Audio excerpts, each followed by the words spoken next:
环球大战线深入世界最前线，全球各地的观众朋友，大家好，我是叶思敏。我们先欢迎来宾，清华大学讲座教授张延廷张将军，思敏好，大家好。淡江大学财经系教授聂建中老师，思敏，各位观众大家好。前国安会副秘书长杨永明老师，思敏，各位朋友好。陆军退役少将厉正杰将军，思敏，各位观众大家好。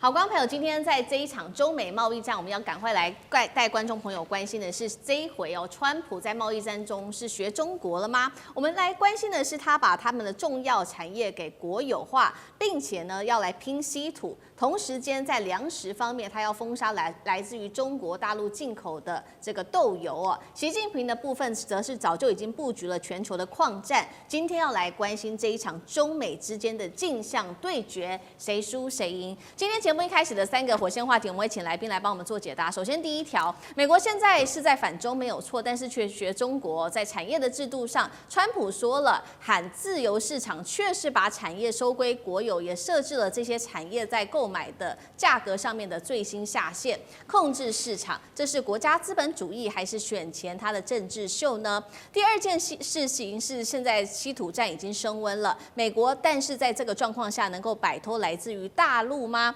尤其美国政府现在又入股了他们自己的这一间稀土公司，能够稀土真的做到独立吗？尤其没有中国大陆的精炼技术，美国能够撑多久呢？今天也会关心。第三件事情，我们来看到这个粮食战开打，中国现在拒买美国的大豆，川普则是怒封锁来自于大陆的食用油的贸易，双方在拼这个粮食战，到底谁会先认输呢？今天都会做一次的解读。我们来赶快关心最新消息哦，这个中美之间的贸易战。为了对抗来自于中国在稀土上面的限制，现在川普双管齐下，他打的就是稀土战，同时也打粮食战，两个重要的策略。第一件事情在产业上，我们看到他把他的战略产业全部都是国有化了，尤其他特别宣布了美国的7大关键产业，接下来都会由政府来做比较严格的管制，从稀土相关到半导体、药品、钢铁，全部纳入在战略的管控当中。因为贝森特是这样讲的，他说面对像大陆这样子的一个竞争对手，它是属于非市场的经济，因此我们就必须要实施全新的一个产业的政策。美国这一招被视为是真的吗？是学大陆的国家资本主义？如果是这样子的话，那学得来吗？打得赢吗？今天也会关心。第二件事情是美国的第二招，它设定了这个价格下限，为接下来的稀土、钢铁等原物料设了一个所谓的保底价，防止大陆用恶性的低价来垄断市场。这是来自于美方的说法。他说，北京过去20年就是靠这样的手段降低价格，把这些外国的竞争者都赶出了市场。如今美方是要反手来封杀这一种策略，所以最新的一个具体实例就是在今年7月份，大家还记得吗？当时美国去入股了 MP Material 啊，这个国防部跟这一间公司7月签下了协议，政府除了入股之外，还有设定了这个下限的价格保证金，还有会规定一定会做长期的购买，等于是美国正式进入国家互矿的时代了。节目一开始要请教聂老师怎么看了？川普一边是骂中国大陆的非市场经济，一方面又在把这些国有化入股、价格下限全面的来控制产业。这个不就是大陆的那一套资本市场国家主义吗？美国学得来吗？聂老师怎么看？对，我跟你讲，我从小大家就有讲过，当你共产主义走到极端就是资本主义，资本主义走到极端就是共产主义。真的，现在开始这个 chemistry 正在发酵。我先讲一下 Besant 讲的说，中国这根本不是市场经济。请问定义一下 definition， 什么叫市场经济？是自由经济吗？还是什么？我跟你讲，中国也没有市场，也没有非市场经济，他们要的市场经济叫做具有中国特色社会主义的市场经济。对，他们是共产世界，他们由集团决定，他们的5年计划就规划未来，所有东西稳抓稳打，这步步为营。你要学它很难学啊，所以你要学它那招太难了。我现在讲，他有招学招。他不是一直在打西洋拳吗？那个拳一直打，而且那个拳很简单，就一招叫做 tariff 关税。他现在又多了几招了，为什么呢？他发觉只打关税打不赢，那个拳打了人家逆来顺受，太极拳一下嘣一下又回去，突然一个稀土招，突然一个锂电池招，未来还有这个硬材料招，他会吓到，所以他说我们要从别的地方来做学他们。可是你要知道今天呢，它原来是主打者。以前这个我讲对岸我们的中国，它是从1.0版到2.0版是被打者，被打以后呢，当然它忍气吞声。我觉得现在他们以牙还牙似的奉陪到底以后呢，他们招式很多都隐藏性的嘛，你知道神秘最美，很多东西美国看不到。它一招一招出来以后，美国才发现，特朗普关税打不动，其他的用霸权、霸道、霸凌也做不了。去用我们的友邦联盟，其实这还是有效了。像巴基斯坦最近就是出卖了这个中国嘛，对，你知道这巴基斯坦出卖中国这个事情是非常可怕的，他把技术出卖，所以中国才会丢61、62号公报。这个公报除了要抑制美国，主要是克巴基斯坦。好，现在重点就是美国发现不对，所有招都不用，只能用它的经济招式。可是这招矛盾百出。我跟你讲一个，什么叫价格下限？你要对稀土科价格下限。经济学有一个很简单的道理，叫做需求或供给产量的价格弹性。请问一下，如果价格弹性很低，就是价格变化了，它还是需要的东西，你设下限干嘛？像稀土。美国不需要吗？设下限一定要卖贵，不要买你稀土，你稀土不要进来。美国不想要稀土吗？美国不是想要稀土吗？这是一个问题，所以我必须说明，美国真的是经济学家到底到哪去了？这财政这个 Bessent 到底是学什么的？那政府这个首领这个川普不要讲了，他随便就抓了一个关税很奇怪的数字，一个不合理的作弊的模就出现。我现在要讲的，他这个是错误百出。第一个，什么叫做价格下限？你只能说对传统产业像电动汽车，中国真的是已经当平到全世界，这个那么严重的，当然这个所谓的需求价格弹性很大，就变一个价格你就会不要，这个才要自己嘛，或者设下限不让你进来。你对半导体、对稀土设，这个其实有违反我经济不管说我是不是专家，一个学理的一个基础理论啊，我觉得很怪。所以美国现在打的我都觉得听不太懂，除非是媒体啊这个转翻译错误。那么当这里面还有非常多的问题哈，我就在想说。到底美国现在学中国想学哪一套？因为中国学美国学得很仔细。你看光那个晶片在华为的时候刻它，只要有这美国技术的0.1，它就颗粒，它就学你一样的嘛。稀土只要它0.1的技术就颗粒。那这美国刻了港口费，对不对？发觉全世界船都是它的，就刻它的特别港口费。中国也会学啊，就来了一个，你没有船没关系，我刻你。大部分国际的资本市场的资本家的事业都是你有美国持股，只要超过25%以上的美国企业持股的船运一来，美国全部都傻眼，每一招都被打，这才叫学习。你现在学的又学的四不像，所以你说他这个资本主义要走到什么未来，我不知道，我只能说，川普现在有点慌了，他找的中心内阁也都不是很专业，因此他的中心内阁在拟定出的政策可能没有那么的有经济基础、经济学理论，去给一个最好能够让他们不管是打赢或让世界的经济能够和缓的一个好的政策。好，所以我们看到美方这一次是有样学中国，这不过是学的四不像啦。那现在针对稀土还设了下限，希望能够独立，真的做得到吗？尤其是晶片技术现在掌握在大陆手里，厉将军怎么看？那我觉得美国现在来讲的话，川普发现说很多的他国家安全的战略的产物，必须在国家必须要适时的介入，跟这个具有它的股权。我们从 Intel 来讲，美国也要参加股份哈。那这次稀土来讲，它也要参加股份。那我们可以称之为具有美国特色的资本主义哈，就美国开始要加入这些国家产业。但是你稀土这项东西哈，你是不是这么容易就能够完整的提炼技术？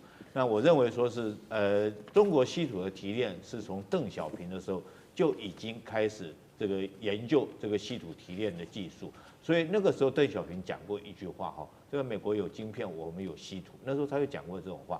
那反观美国来讲的话，是在2015年的时候，他认为稀土提炼具有高环境的污染，那时候它就停止。那距离现在已经10年了，所以大家评估，如果说是美国在稀土提炼的技术，那不管从开设工厂到提炼的技术哈，真的能够达到中国这种提炼精炼的水准，那可能要有10年的时间。他们是依据他们2015年提炼到现在。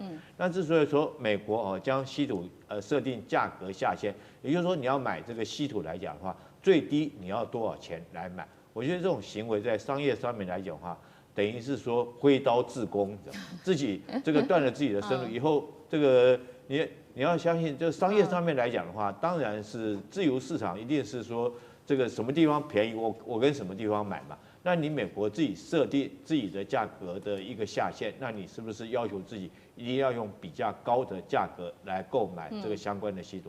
关键是说你设定这个价格，你都还不见得买得到，那更何况说是你用更高的价格。现在我觉得稀土这一招大概已经将美国打得很痛。然后美国现在来讲的话，我觉得这个他后续来讲，川普我们看到他态度已经放软了。究竟在月底这个习川会到底会不会谈到这一块，我们拭目以待。好，我们刚刚看了这个中美之间的关税战，重点之一就是这个稀土战哦，打得如火如荼的。另外一件事情就是粮食战。粮食战的方面，大陆拒买美国的大豆嘛，从7月份开始是直接降为0啊。那美国的这个农业已经损失了大豆至少数十亿美元这么高的金额，川普在这个时候就痛批了大陆的行为叫做经济敌对行为，所以他说了，接下来我们现在正在考虑的就是针对你跟你中国大陆的食用油的贸易，我们要完全的把它给全部中断。尤其其实呢，这个豆农啊，美国的豆农是很痛恨大陆的这个进口的这个所谓的食用油的，因为2024年的时候，美国从中国大陆进口的食用油创下新高了，引爆这些中西部的农民怒火，他们抱怨大陆抢走了他们的市场。所以呢，这一次川普祭出这样的一招，大家就在说，是不是为了自己的期中选举的选票考量，所以做了这件事情，让农民可以高兴呢？那另外一方面，确实现在大陆在粮食战上面是有一些为难的，原因之一就是因为现在到年底到明年初，大陆其实还是需要大量的黄豆的，大概达到800到900万吨。但是呢，两个重要国家，第一个美国，它现在跟他打贸易战，不能跟他买嘛。那另外一件事情是，巴西豆的价格却是不断的每月几乎都在升高，所以现在只能靠阿根廷或者是中国大陆自有的国家储备来撑场。这一场中美之间的贸易战，从稀土打到粮食，到底谁的底子比较厚？接下来大陆在黄豆方面会怎么来做因应呢？张将军怎么看？我认为这是一个粮食不对称作战，不是？因为目前来看的话，中国大陆是买方，我认为买方占据上风。那中国大陆都向美国进口蛮多的。那现在美国是卖方，我认为卖方目前占据下风。中国大陆每一年向世界各地进口9000万公吨大豆，我们看它需求量是非常大的。那在去年呢，它就向中国大陆、向美国进口了，我们讲钱好了，126亿美元。对，我们现在买大豆126亿美元，买了2700万公吨，对，等于起码非常多的。那现在，那中国大陆到现在为什么没有买？我们看现在是10月，我们看9月中国大陆买了1287万公吨的大豆。但是没有任何一公吨是买美国的，巴西、阿根廷，是这样。那美国就急了，因为到11月的时候，整个大豆都还是现在满坑满谷啊，对，都没有外出去啊。中国大陆是买方，我就是不买。那不买的话，中国大陆总要吃啊。我认为中国大陆有3个方法。第一个方法呢，它第一个用进口替代，它就找阿根廷就好了嘛。当然会贵一点，但是炒阿根廷，因为巴西买的差不多了，那买阿根廷。那我进口替代市场，我就不买美国，因为大家在贸易战，大家继续要打奉陪到底，那我就买阿根廷，我就是不买你。是这样，我认为进口替代有可能。第二个，中国大陆会认为啊，我们所说到的粮食替代，不见得大豆，有些东西饲料用玉米就可以了，用小麦、还有大麦、还有燕麦可以了。我们这样子，我们大豆少用一些，粮食不要用大豆了，通通都用这个玉米来做这个我们讲这样饲料是这样啊。这个我们就讲到的，它是粮食替代也减少大豆的这一方面，中国大陆不会因为这样就低头了。那这个我们讲进口替代完美粮食替代。那第3个呢，它可以饮食习惯的调控，我们可能少喝点豆浆，少吃点豆类的产品，然后我们可以吃其他面粉啊，什么米啊，什么都可以。然后呢，因为美国也不进口中国的我们讲的食用油，对，就是大豆油啦。对，那我刚好你不用，那不就让我大豆也少买一点了，因为你不，我这个大豆油市场已经变少了，为什么？美国不买了嘛，那我也不需要这方面的大豆，所以中国大陆开始做宏观调控，这宏观一调控之后啊，还真的忍下去了。忍下去等谁倒霉？卖方倒霉啊，是美国倒霉啊。所以我认为目前来看的话，中国大陆买方占大豆市场的上风。好，搞了半天，中美之间毕竟还是中方还是这个买方，买方永远占上风，可以做战略上面的调控。同样的问题再请教姚老师，又怎么看？我们讲中美的新冷战，我觉得现在已经确定进入到中美经济冷战。也就是中美现在在经济跟相关的层面呢，进行到全面的竞争对抗。我们看之前有所谓的贸易战、科技战，那贸易战就是关税战，从川普1到拜登，然后呢，川普2的时候呢，对全球的关税战，但是以中国为主，然后呢，科技战应该是说现在中美竞争对抗最核心的这个部分，因为科技可以有新经济，科技也可以带来新的军火的这个技术。可是我觉得现在多了2个战，一个叫资源战，一个叫做产业战。资源战，中国大陆用大豆、用稀土，可是你觉得是他首先在打资源战吗？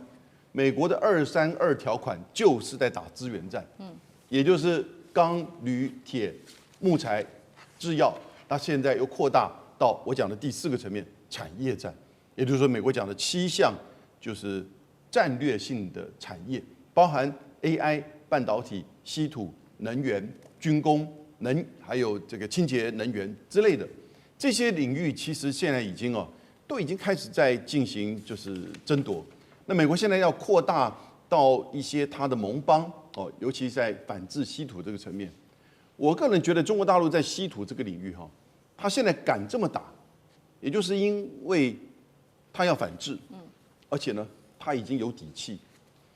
反制是为什么原因？中国不吃这一套嘛，跟你谈了4次的高层的会议了，结果你还是不断在9月以来在对中国做施压、制裁、常备管辖，所以呢，中国要反制。可是过去如果是被你压制的部分呢，其实反制对中国也是一个内伤。可是现在他觉得他有底气，你看在这些科技战的层面的半导体的设备装置，新凯来，深圳的新凯来代表的就是中国大陆觉得在这些领域我已经可以反制你，有底气。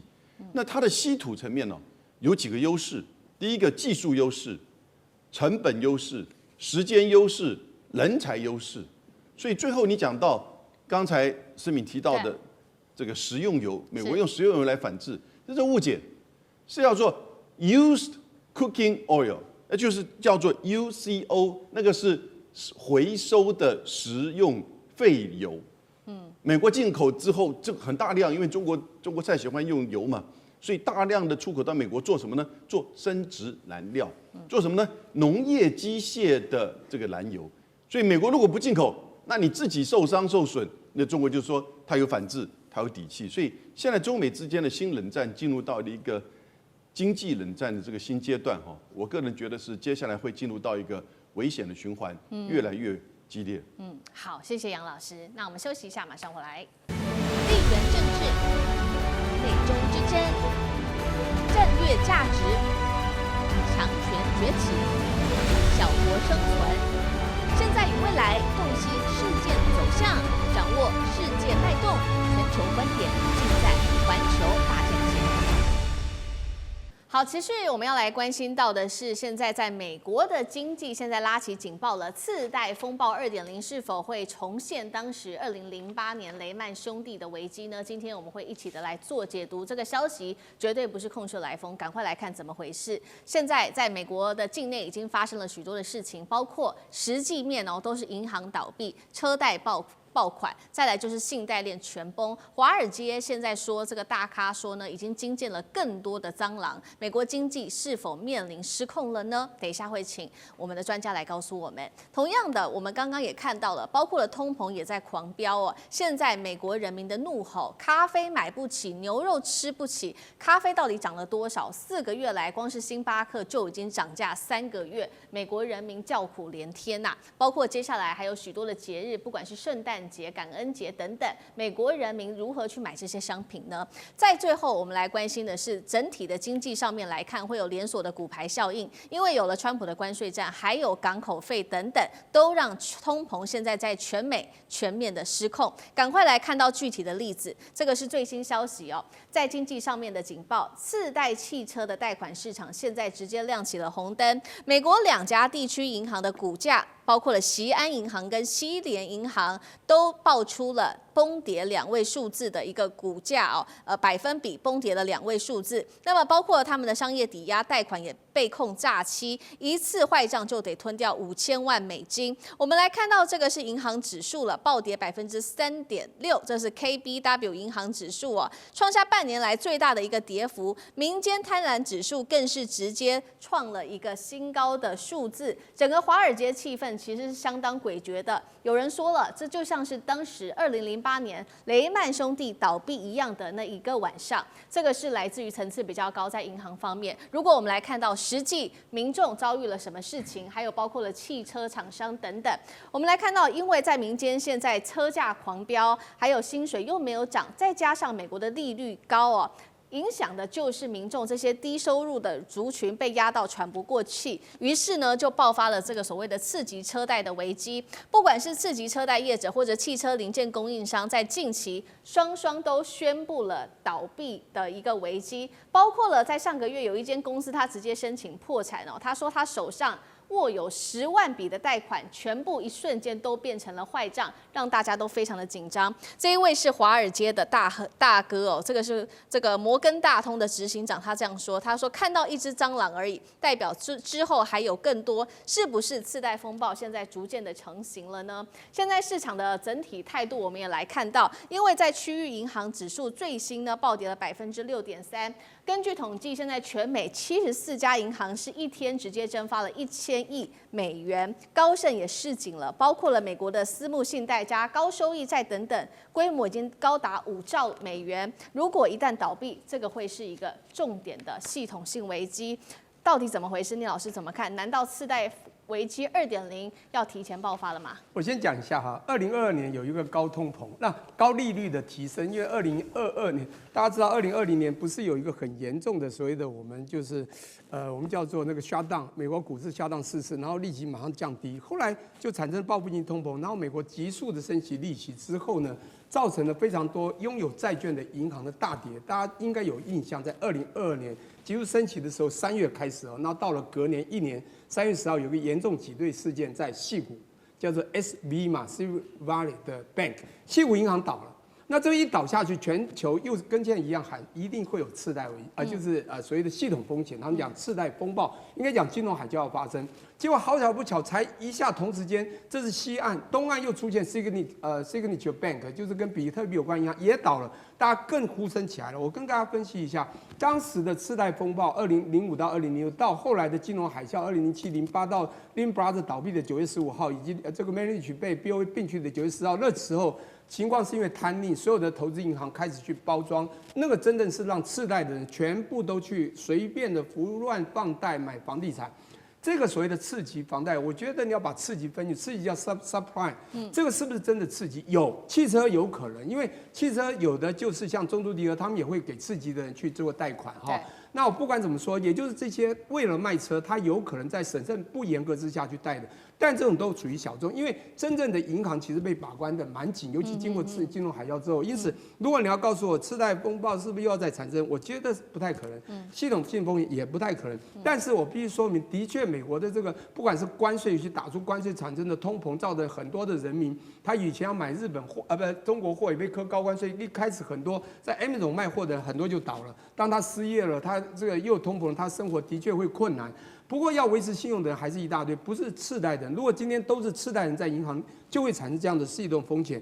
那当然这时候呢，我想补充一个很有趣的东西，因为刚刚大家都讲到，我是不是能讲一下刚才那个 good oil 啊，它叫做地沟油或垃圾油。其实这个油刚刚几个将军啊，我们都讲到，对不对？它不是一般的食用油，它那个就是什么？就是他们讲说那个回收再利用的油，它用去刚刚讲到机械什么的，这个马达的运转，或者甚至飞机的载续航的那个机油有没有？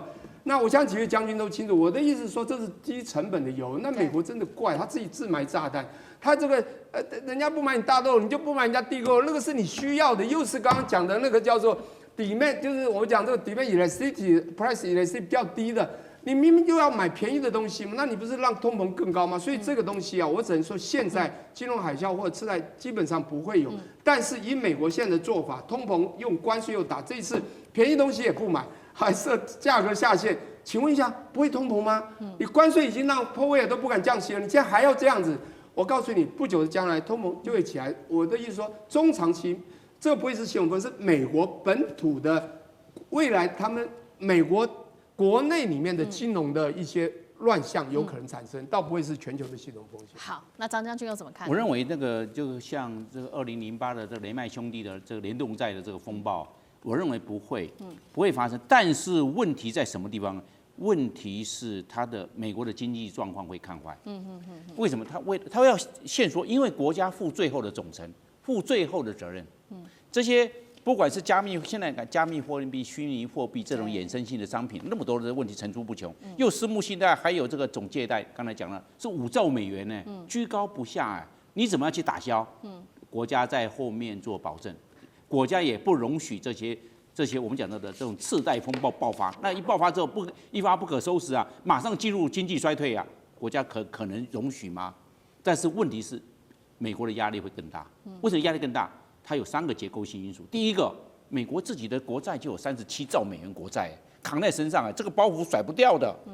明年的话，2026年到38兆美元，它这个国债太重，让它这个能够要付的这方面的我们讲的弹性的空间，能够承担的风险，还有面对这个冲击的压力降低了，是这个问题在这个地方。第二个，我们看美国的通膨，美国的通货膨胀到现在为止今年是2.94%，2.94%，也是高哎。你的通膨越低，那会高了，我可以忍受的空间越大。但是你通膨高哦，你要忍受的话，你可以忍受这个通膨要更高吗？没有，你空间压小了，你通膨高了，你才能够忍受的这一方面的经济上衰退的力量就变弱。还有一个我们讲利率，美国现在利率是4.25%，也是过高。对，你可不可以说那把利率降下来，让大家多活络着？不可以，你降下来之后，股市又炒上去了。但要股市炒上去，又造成贫富差距，社会问题更严重。所以们每一个都是几乎是联动的，所以造成美国政府这方面的压力会面临压力很大，因为它要做一个最大的管控。另外我们来看，今年的股市跟去年2024年12月30号已经涨了3000点，现在道琼工业指数是45920点啊，又涨了3000点了，居高了，对，居高让你变成缓冲空间受压缩，对，所以美国政府在这一方面可能会更谨慎、更小心的去应对。是好，另外一方面是美国的国债啊，还有国债的问题，债台高筑，然后利率跟通膨等等的问题，再加上股市现在其实跟美国实际的经济不是成一个正比的，我们要来持续看到，确实现在美国底层的民众感觉在生活上越来越困难了，尤其这是联准会主席鲍尔自己说的，他证实了现在美国的就业确实在放缓，而且失业率不断的攀升，加州失业率现在是5.5%，正式进入这个叫做就业的衰退期。刚刚提到了星巴克4个月涨3次，牛肉价格每磅来到6.3美元，创下历史新高。美国人超气的，他们说呢，我连咖啡都买不起了，你现在跟我谈什么美国梦呢？可以看到几乎所有的事情，包括港口费到关税战，全部美国人自己都要买单。这个问题到底有多严重？这个问题还会持续的加剧吗？杨老师怎么看？在9月初的时候，美国的劳工统计局就公布了8月份美国的就业人口，那来到2.2万，结果呢，就整个造成大家恐慌。为什么？因为市场预期应该是7万到8万，它只有将近1/4的数字。然后，这个川普在上个月，就是上个月，他还因此在这个之前开除了劳工统计局。就劳工统计局出来9月份出来的数据，8月份数据是2.2万，哦，可是呢，高盛还批评他，你这个数据有问题，因为中间有36%啊，将近40%的数据用推论而来，那你算这个就业率的数据居然是用推论的，就有一些东西他不敢放进来，一放进来就会出问题。果然到了10月初他没有公布，为什么没公布？因为政府关门，哦。可是政府关门没有问题啊，劳工统计局不公布，有一个美国的人力资源公司，几十年来他也做叫一个报告，所以他们把它叫小非农报告，小非农就业的这个报告，也就一般的就业，结果他的这个数据出来，大家一看到不得了，整个就业人口其实是2年半以来的最低，负成长32%，那不得了。所以呢，大家就觉得说这个就业的情况非常严重。不过，其实你可以想象的了，因为现在关税战不明，然后呢，整个美国的经济不明，然后美元的这个价格这个也不明，因此呢，就出现到大家这个股市是跟着川普在不断的喊话，可是另外一方面，雇佣人却不断的在减少，因为大家公司或者雇主不太愿意敢去雇佣新的人，这个时候呢，失业的人口另外一方面呢，却不断的在增加。那他现在用一些这个技巧性的数字，你只要6个月之内有工作1个礼拜就不叫失业。那这个在台湾就完全不得了，那这个失业率一定非常低了。所以你就了解现在它不止数字去用推论的，然后呢，它认定的标准也越来越宽松，才得到一个市场都不能接受的。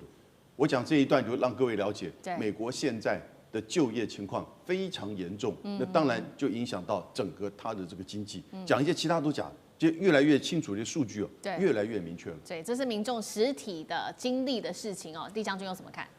鲍尔为什么要依据加州的失业高达5.5%，他就要准备降息了，而且他已经公告了10月份他要降息1次，年底还有可能再降息2次那代表说是美国失业确实是很严重。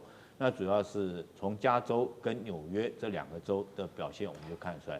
加州在美国来讲的话，它的 GDP 高达4.1兆美金。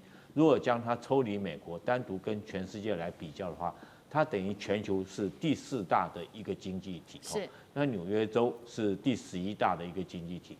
那这2个州通常在美国的经济上面来看的话，他们会将它形容是矿坑里面的金丝雀。如果这2个州出问题，代表说是美国紧接着就是拉警报了那现在纽约这个州，光现在今年的这个份额来讲，就少了21万份的工作少掉了，所以它失业率会这么高。这也就是为什么鲍尔要赶快降息。那目前来讲，美国的 CPI 指数看起来来讲，虽然说还没有大幅的飙升但是那是因为前一阵子，因为这个从川普宣布解放日4月1号开始，很多的进口厂商他赶快的拉货囤储在仓库里面。那这些仓库的货目前来讲的话，还可以应付一阵子。但是如果说这些货都卖完之后，紧接着下来的话，那势必是通货膨胀是在所难免，势必会跑不掉的。尤其是这个川普来讲，在这时候又增加港口费的状况之下，那势必这个火上加温让火上加油，让这个通膨更严重。那尤其是说这个事出反常必有妖嘛这个美国现在会走成这个样，这个妖不就是川普自己本人吗？你这个美国自己本身要喝咖啡，特别咖啡最大进口国是从巴西进口，那你自己对巴西征50%的这种高额的关税，那你不是推升自己的消费指数吗？难怪美国现在民众来讲喝不起星巴克，大概他们反而会去喝中国在那边扎根的瑞幸咖啡它属于比较平价的咖啡。就美国人来讲的话，他现在变成说只要求有咖啡因就好，已经不再讲究喝咖啡的仪式感。他们原来很讲究喝咖啡仪式感的，比如说什么品牌啦、什么拿铁啦这个要有这仪式感。现在来讲，它大概只要有咖啡因就可以。那瑞幸咖啡这种低价平价的咖啡，大众化咖啡反而能够打进美国市场。那牛肉也是如此这个巴西的牛肉事实上是美国他们最喜欢吃的牛肉。你知道美国的汉堡里面大部分都是用巴西的牛肉，因为他们是用草食味的牛肉，所以那个肉汁特别的鲜美。那你对这个也征那么高的关税，那你不是让美国很明显的咖啡也喝不起，牛肉也吃不起？我觉得美国后续来讲的话这个通膨指数一定还会再再推升了这个从这个联准会主席 FDI 这个鲍尔所讲的这些话，他预期说是这个今年来讲还会降息2次，代表美国的就业状况是非常的糟糕，然后通膨紧接着就会拉升。我想这个美国的经济看衰大概是跑不掉了。好，谢谢厉将军。那我们休息一下，马上回来。地缘政治、美中之争、战略价值、强权崛起、小国生存，现在与未来洞悉事件走向，掌握世界脉动，全球观点尽在环球大战线。俄乌战战争的最前线，今天赶快带观众朋友来关心的是这个双普会即将要登场了。现在大家就在看说，不是会不会美俄要密谋2度的再次瓜分乌克兰，拿下什么样子的利益呢？等一下我们来宾会做解答。另外一件事情就是现在乌东地区已经正式的沦陷，尤其库比扬斯克已经正式的失守了，怎么回事？等一下一起的来关心。我们来赶快来看到是在普丁跟川普通话后不到48个小时的时间，现在外媒已经爆出了2个人已经谈好了，会在未来2周内双方再度的碰面，地点也已经选定了，就是在匈牙利的布达佩斯。大家也在关心了，会不会上一次的这个双普会，川普拿下了乌克兰很重要的矿产资源。这一次2个人碰头，川普是不是又要拿下什么样的东西？双方又要交换什么样子的东西？那乌克兰会不会被卖掉呢？不管是乌克兰的矿产等等，或者是乌东地区等等，会不会都给了俄罗斯呢？到底会来交换什么？杨老师怎么看？现在在整个俄乌战争的情况，战场的情势其实非常清楚，俄罗斯占极大的优势。那乌克兰泽连斯基这边就一直想要战斧飞弹，那川普也不断的就是说是放话说我要给你战斧飞弹，可是战斧飞弹一枚要140万，然后呢，你战斧飞弹的基地又很容易变成就是被攻击无人机攻击的这个标的，那你能够打多少枚，能够打到真正怎么样的这个就是军事设施？如果真的打到俄罗斯的能源设施，俄罗斯会不会这个怒的反击进入到北约，有没有这种可能性？结果果然，我发觉都是在演戏。因为现在他们2个通话，那川普也说不会给你战斧飞弹。现在另外一个讯息是得到什么？川普跟印度的莫迪通电话，他对外公开的说，莫迪已经承诺不要再多买俄罗斯的石油。那可是，在印度的外交部却没有承认这个事情，也没有否认这个事情。不过以现在的国际的油的价格不断的在下降，我们看到布兰顿的这个原油大概61块美元，西德州大概是57块美元，所以油不断的下降，显现什么东西？在地缘政治上显现一个什么？战争的情势在缓和当中，油价才会下降。那目前油价下降是不是显示了从加沙到俄乌战争这个情势会缓和？那因此呢，就看到这2个人如果未来在匈牙利真的见面，会不会谈出一个新的框架？因为川普知道他真的在这个帮助乌克兰下去，那是个无底洞的。所以这个时候，普丁可能大概也就不是那么在意印度不再买他的油。如果战争有一个框架出来的时候呢，有一个定局出来的时候呢，也许这个战争的这个冲击或未来的经济的这个制裁都可以缓和下来。不过先不要那么乐观哈，我们先看他们这个戏要怎么演。可是呢，我觉得大的方向从不只是外交层面、战场层面，我们也看到油跟经济的层面都反映出这个方向。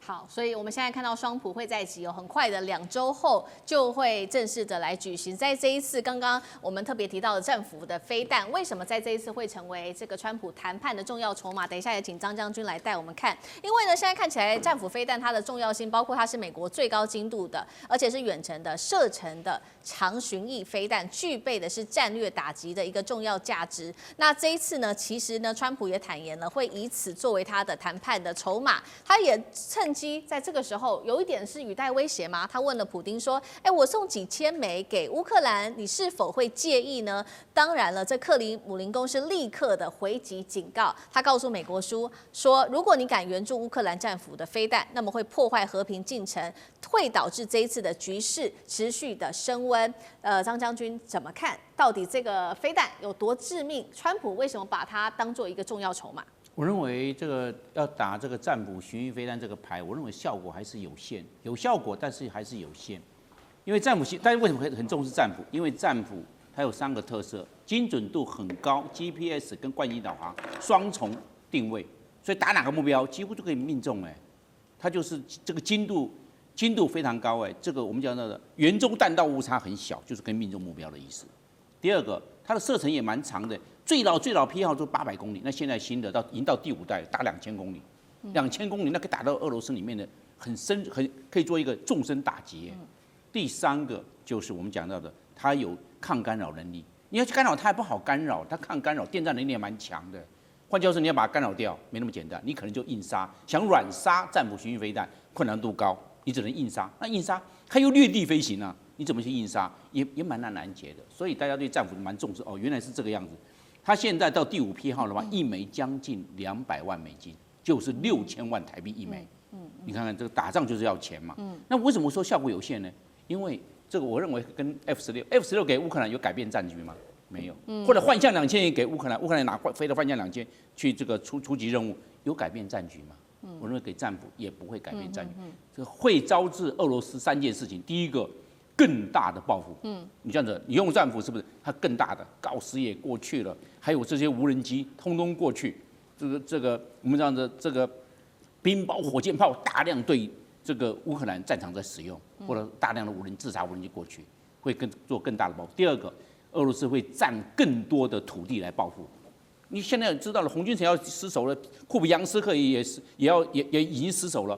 就是他占更多，为什么？这个就是战争的代价，他要获得这些领土，来填补俄罗斯所付出的军事风险跟军事的这种我们叫军事的耗损，他拿土地来做弥补，这是俄罗斯的一贯的看法嘛。那第三个，我认为到现在为止还看不出乌克兰有扭转战局，对最后的结果，我认为是没有办法改变，到现在为止看不出来。唯一一种状况就是西方国家政治出兵，但是不会出兵了。那这样的话就没办法改变战局，乌克兰还是面临苦战下风，到最后面还是要面对割地的这一方面的结果。这方面还没有，我认为还不会改变。好，我们现在刚刚看到是在政治外交上面美俄之间的互相角力。不过我们来看到实际的战场，现在俄乌的战场的第一线又是如何？确实，现在乌克兰可以说是节节败退，尤其今天要来关心到的就是在乌东这边了。俄罗斯现在猛烈的攻击乌东地区，结果造成了库皮扬斯克40个村庄，乌军已经确定并且宣布了，大家赶快全面撤离吧，因为防线已经几乎崩溃了。另一方面，我们看到俄罗斯则是打得非常的剧烈哦，这个前线的伤亡虽然是已经站到最前线，但是它的伤亡竟然是不断的在下降。那来自于英国的情报做了一个分析，代表他们说呢，俄罗斯已经逐渐掌握在前线的一个打仗的节奏，不再打的是人海战术，而是包括了用远程炮火跟无人机都可以做精准打击，展开了这种非接触式的战争。接下来乌东会不会沦陷，已经成为定局了吗？厉将军怎么看？我们经常讲一句话：你在战场上面得不到的那你也不要想要在谈判桌上面得到。那这次来讲的话，当然这个普京跟川普两个准备在匈牙利布达佩斯来谈判，那我们当然要看战场的一个情况到底是什么样。其实他们两个人是在今天早上的时候突然通了第8次通电话，而且讲了2个半钟头。你刚刚讲这个战斧巡弋飞弹，就是在今天早上他们两个通话过程之中。这个川普跟这个普京讲了这句话那第二个来讲的话，他们两个在这个今天早上通完电话之后，大概明天还是后天，川普要见这个泽伦斯基泽伦斯基要去白宫，他就是去那边就是要这个战斧巡弋飞弹，但是川普已经讲明，已经有讲这种话出来，就是我美国自己也需要，我不能将我的资源耗尽，那一枚是很贵的，所以看出来川普又开始踏过了，在战场上面他已经又开始退缩了。那库比扬斯克，这场战役确实是，其实在2022年的时候，这个俄乌开始开战的时候，俄军就曾经攻占过这个地方。那这个地方在哪里呢？是顿巴斯的北边。这个地方攻下了以后，紧接着下一个目标就是红利曼跟伊久姆，然后再来就是哈尔科夫。哈尔科夫是乌克兰的第2大城市，就直接可以威胁到这个哈尔科夫第2大城那后来那是因为这个扎卢日内就是这个乌克兰的总司令，当年来讲的话，他组织了一场反攻，在北约的支援之下，他组织了一场反攻，将这个地方俄军推回去。那俄军也很厉害，他这次战略来讲的话，这个我也蛮佩服。他有一个战略叫做什么？就是留得青山在，不怕没柴烧。他主动后退了。他就不打了，我直接后退，保留他的有生战力。这时候他又打回来，今年他又打回来，库皮扬这个，所以这个地方战场上面是战略要点。我们从这个双方来讲的话，这次的战争双方这个争夺反复的夺取就会看出来这个地方的一个重要性。那目前来讲啊，乌克兰紧急下令撤离40个村庄。我这边要提醒大家，不是撤离40个村庄的老百姓是撤离这40个村庄里面的乌军因为老百姓你没什么好撤离的嘛。当然我就是撤离乌军。这次这个我觉得泽伦斯基也学乖了，他以前几次的战役，他不管是这个都是打到最后，他为了争取这个北约的军援，他都叫他部队死守在这里面，我们称之为绞肉机的战争，所以说造成他很大的伤亡，最后都是全军覆没然后没有保存他的战力。那这次来讲的话，他其实已经从北边、东边跟南边已经被俄军包围了，然后他这个时候赶快紧急撤离，那总共有5个旅的兵力赶快撤离，来保存他有生战力。那他可能会在后面195或者红利曼这一线组织第2线的防御阵力就军事来讲，这个动作是对的。那我们在讲说俄军为什么伤亡会减少，我觉得有很多原因呢。第一个来讲的话，他可能经过这将近4年的战斗，他的这些老兵作战经验都非常的丰富他知道怎么样去这个隐蔽。当然，另外一个原因有可能是我认为是乌军来讲的话，他们士兵的素质在逐渐的这种就是落后，因为第一批原来最精壮的部队大概都已经打光了如果说是按照乌军现在他的伤亡数来讲的话，他大概已经是第3波的这种军人已经被拉到前线去。那士兵的素质一定是一代不如一代嘛，你没有经过很专业的训练，或没有很经过这个很长时间的磨练来讲，你贸然叫他到战场上面，那他当然他的作战效能就会减低，当然对俄军的造成的伤亡就会降低。所以我觉得很大一个因素可能是乌军代表他们的战力已经逐步在下降。好，谢谢厉将军。尤其在乌东地区，现在乌克兰可以说是节节败退那现在，所以也在此刻呢，乌克兰开始指控了，他把这个错也一起怪给了中国大陆。他说，大陆你一直在帮助俄军做这个小型的雷达，用来防御我们来自于乌克兰的无人机。当然了，中方已经做了最新回应，他说这只是民用的安防设备，网络上俄罗斯随时都可以自己买得到也代表了说现在也是这个 AI 战争的一个重要的一个关键点了吗？聂老师怎么看 ？OK， 我觉得这个事件是这样子那个你知道有人杀了人，但是呢，他不是他杀，就是有人在地上捡到一把刀，他就会说这个刀就是你的，就是你杀的人。那不管怎么说，大家都知道现在全世界都有所谓的 Made in China 在中国制。那你觉得这个市场经济下自由买卖，那你去买得你想要的东西，会不会有可能是 MIC？ 这是非常可能的。那你要知道这个当然，从获利的角度，这个大疆也好，或任何一个无人机制造的这个我们对岸的这无人机公司，它当然想要创造获利，要尽量卖，而且他们的生产速度、生产效率真的太快了，因此全世界都有卖出。所以我觉得你要欲加之罪，当何患无辞，或者你要用一些影射做一些文宣认知战，你当然可以说，你只要看到这个东西，就是说他们的主人有用。你看狗咬到人，他说是狗，它的主人叫这狗去咬你的，你知道吗？可是这主人很莫名其妙，这狗它自己跑的，我怎么知道？好，现在重点就是这无人机就是这个我们这个对岸这个养的非常多的狗，它到处跑到了各种商店，那它这个被谁买去了？它咬了谁？你怎么会知道呢？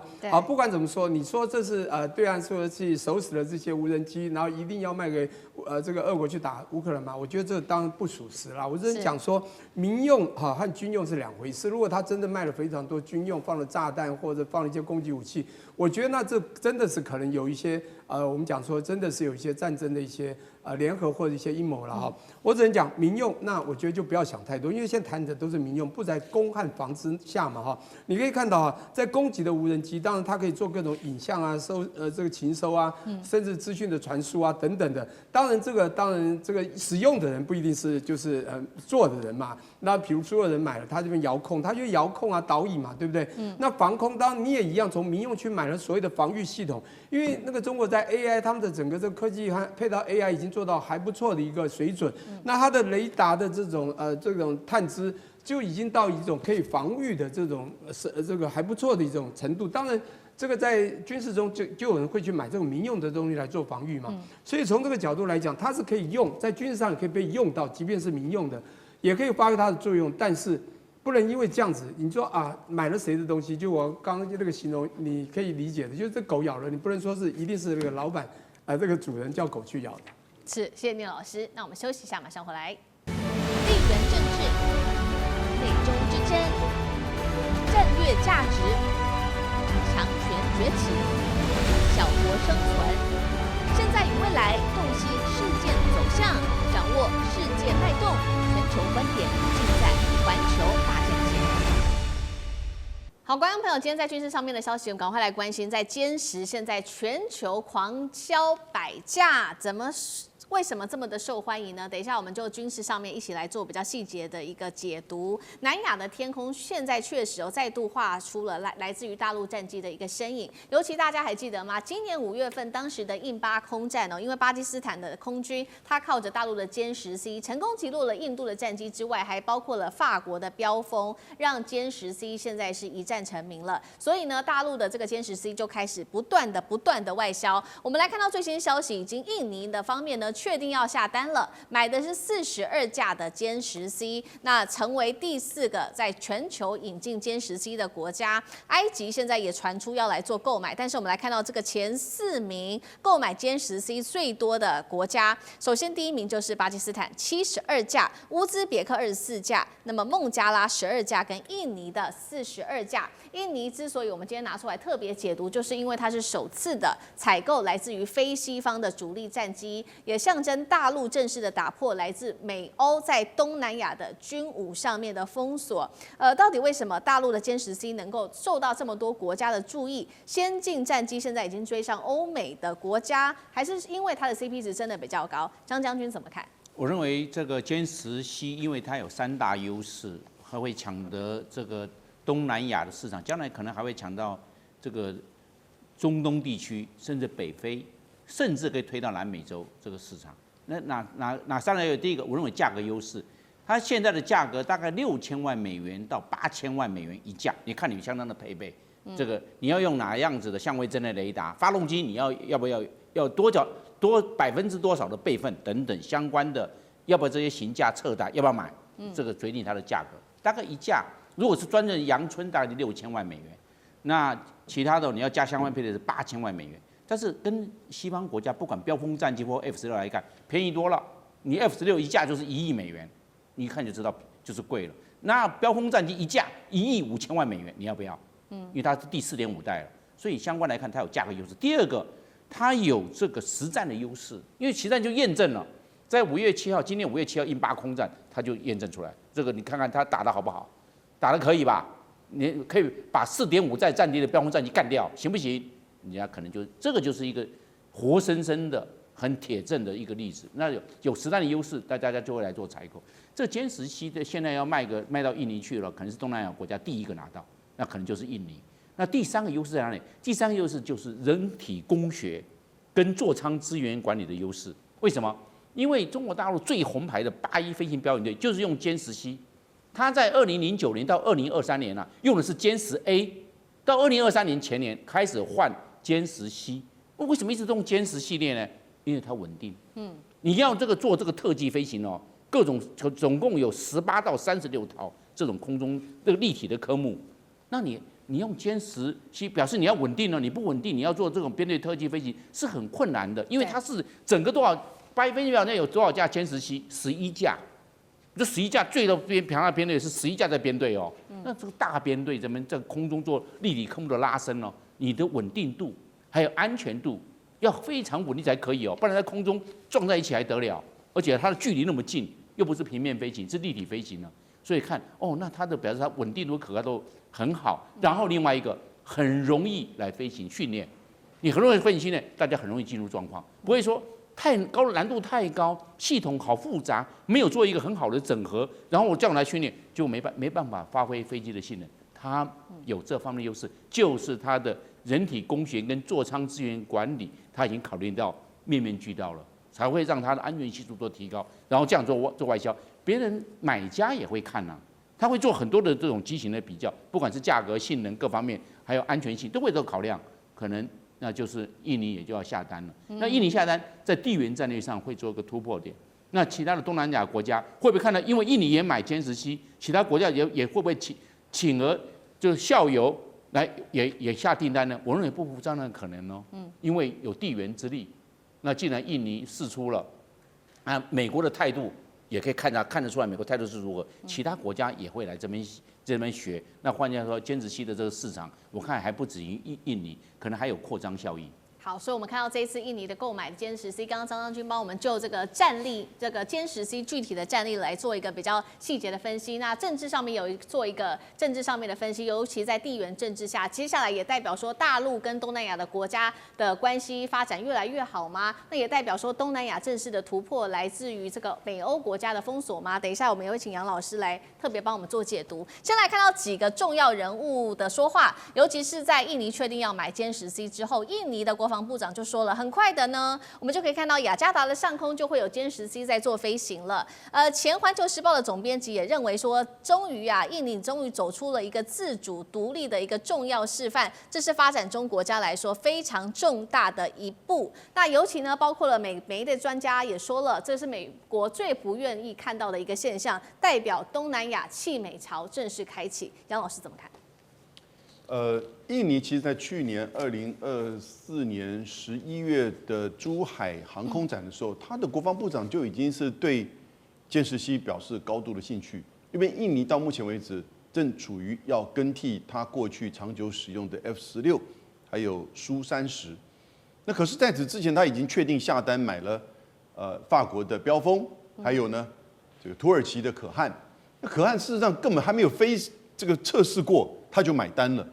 我觉得真正这一次印尼买歼10C的重要的意涵，倒不是只是在中国大陆的军武进入到主要的国家，而是这些国家开始在脱美自主。过去只有西方的系统可以买，尤其是美国的。对。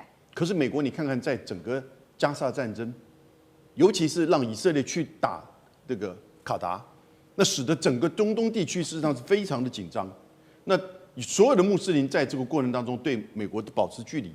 那现在来看到呢，在今年5月的印巴空战当中，印尼的副国防部长就公开的讲，这个歼10C在印巴空战得到实战的验证，因此呢，当然它的价值是这个可靠的哦。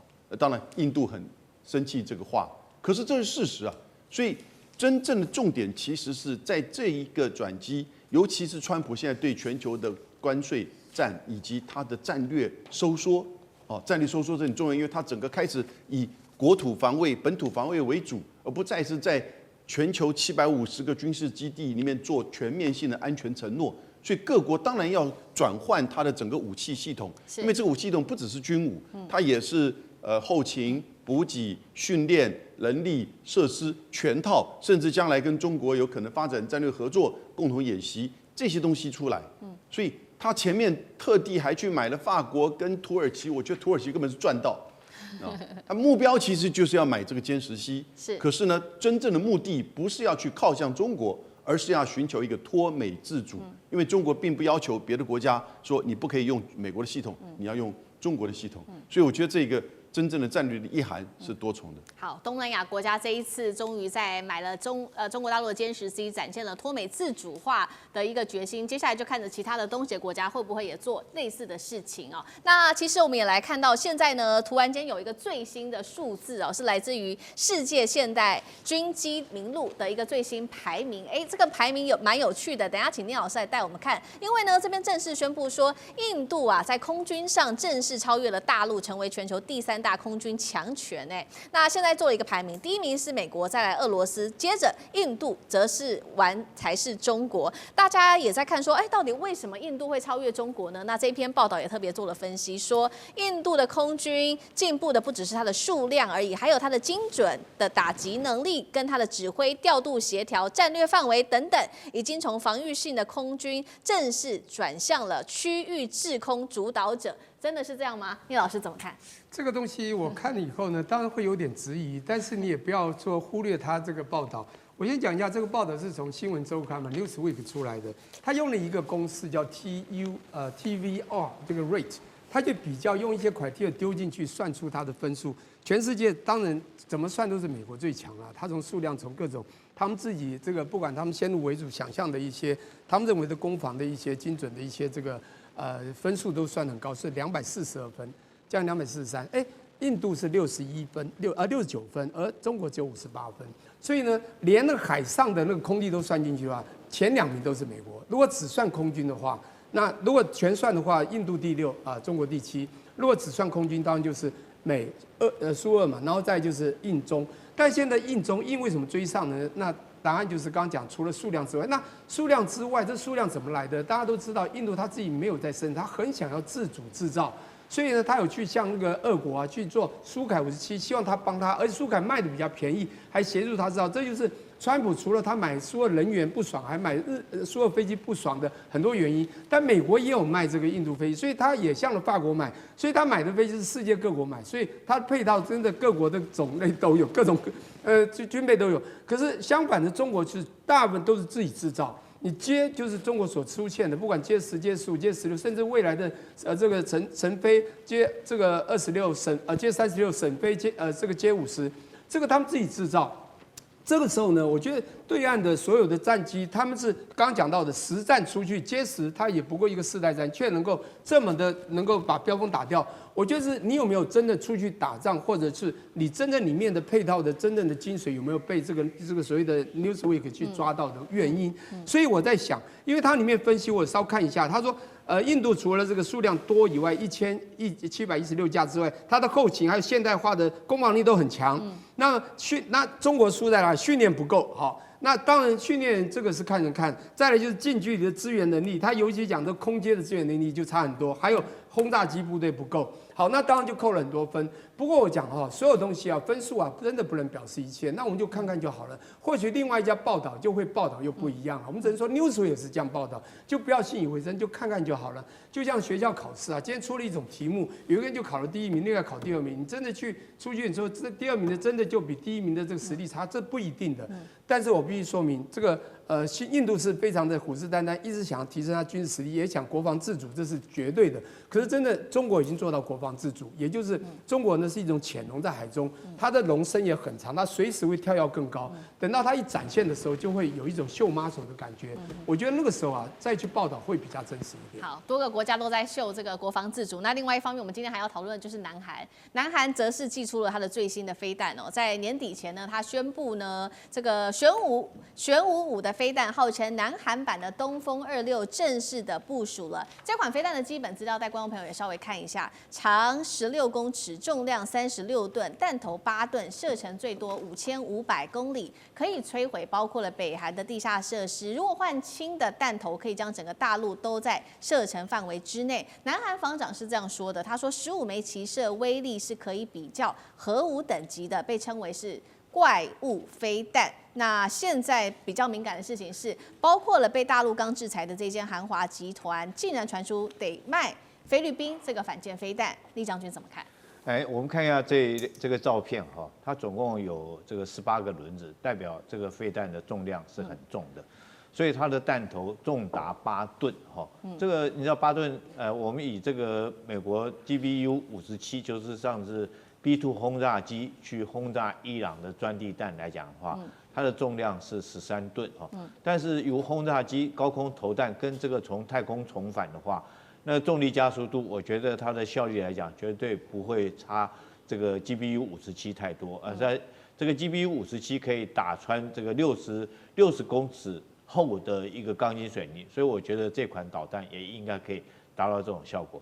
第二个来讲我们看到这造型就知道，它可以这个车子上随时机动也就是说你不容易捕捉到它发射的位置，它可以从这个山洞里面开出来，也可以在任何它想要发射地点来发射，而且它是属于一种冷发射。什么叫冷发射呢？你看这种弹体就知道，它刚开始是用这个空气压缩把这个弹体弹出它这个弹坑以后，再点火，再开始这个升空再做攻击。那这种冷发射方式当然也可以用在军舰上面，所以它也可以将这款导弹装在它的这种军舰上面。如果说是到黄海地区去，然后换上比较轻的弹头，它当8吨的弹头，8吨重的弹头来讲的话，它大概只能这个射程大概是800公里左右如果换上比较轻一点的，就可以到达最远可以到达5500公里。但如果到5500公里，势必它的弹头重量可能大概是几百公斤，杀伤力就没有那么大了。那但是问题是说，它如果说在黄海地区发射，确实也可以攻击中国的任何一个角落。可是你有这种武器，你可以打到中国，但是我不认为它会做这种动作。为什么呢？因为它现在最主要的加强威胁敌人。